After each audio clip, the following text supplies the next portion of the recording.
गांव बड़पुरा में छोटू नाम का एक नटखट बच्चा रहता था। उसकी सबसे प्यारी चीज थी उसकी लाल साइकिल। रोज शाम को वह अपने दोस्तों के साथ खेलने निकलता।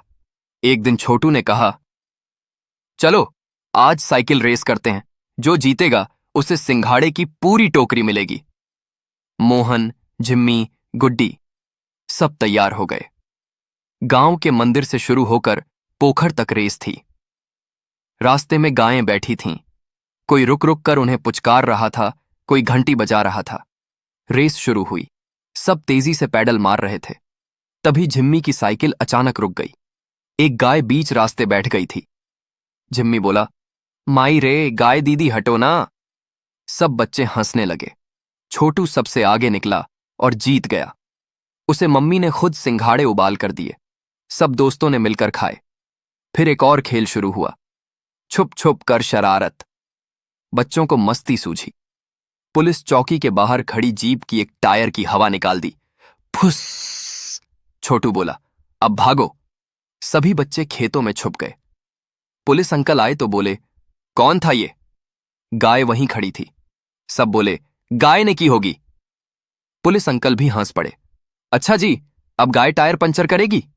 फिर बोले, शरारत ठीक है पर नुकसान नहीं। बच्चों ने माफी मांगी और अगली बार ऐसा न करने का वादा किया। शाम को सब बच्चे तालाब किनारे बैठे, सिंघाड़े खाए और ताली बजाते हुए गाना गाया।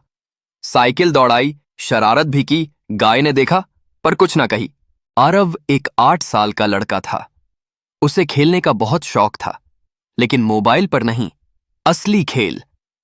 एक दिन वह छत पर पतंग उड़ा रहा था। अचानक एक जोर की हवा चली और उसकी पतंग एक बिजली के तार से टकराकर चमक उठी। जैसे ही उसने पतंग की डोरी पकड़ी, उसके हाथ में झुनझुनी हुई और सब कुछ बदल गया। अगली ही पल आरव खुद को एक अजीब से शहर में खड़ा पाया, जहां कारें बोल रही थीं, झूले खुद झूल रहे थे और हर खिलौना जिंदा था। उसके सामने एक छोटी नीली कार आई और बोली, नमस्ते आरव, मैं हूं टिंकू गाड़ी, तुम्हारी गाइड। ये है खिलौनों का देश। यहां से बाहर जाने के लिए तुम्हें 3 खेल जीतने होंगे। आरव हैरान भी था और रोमांचित भी। पहला खेल, फुटबॉल विद रोबोट्स। आरव को 5 रोबोट खिलाड़ियों के साथ फुटबॉल खेलना था।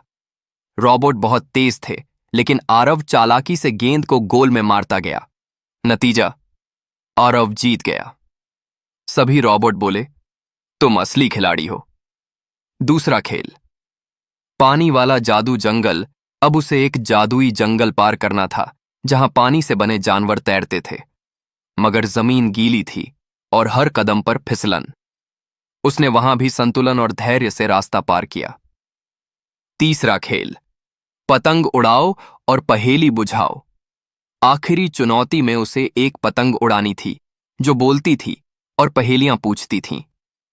पतंग बोली, कभी जमीन पे, कभी आसमान में, खेलूं बच्चों के जान में। काटो मुझे तो छूटे आवाज, बताओ मैं कौन?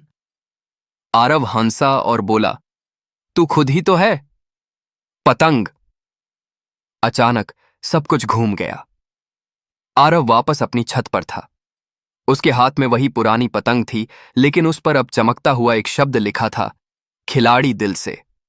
वो मुस्कुराया, क्योंकि अब वो जान गया था कि खेल जीतने से ज्यादा जरूरी है मस्ती, दिमाग और दिल से खेलना।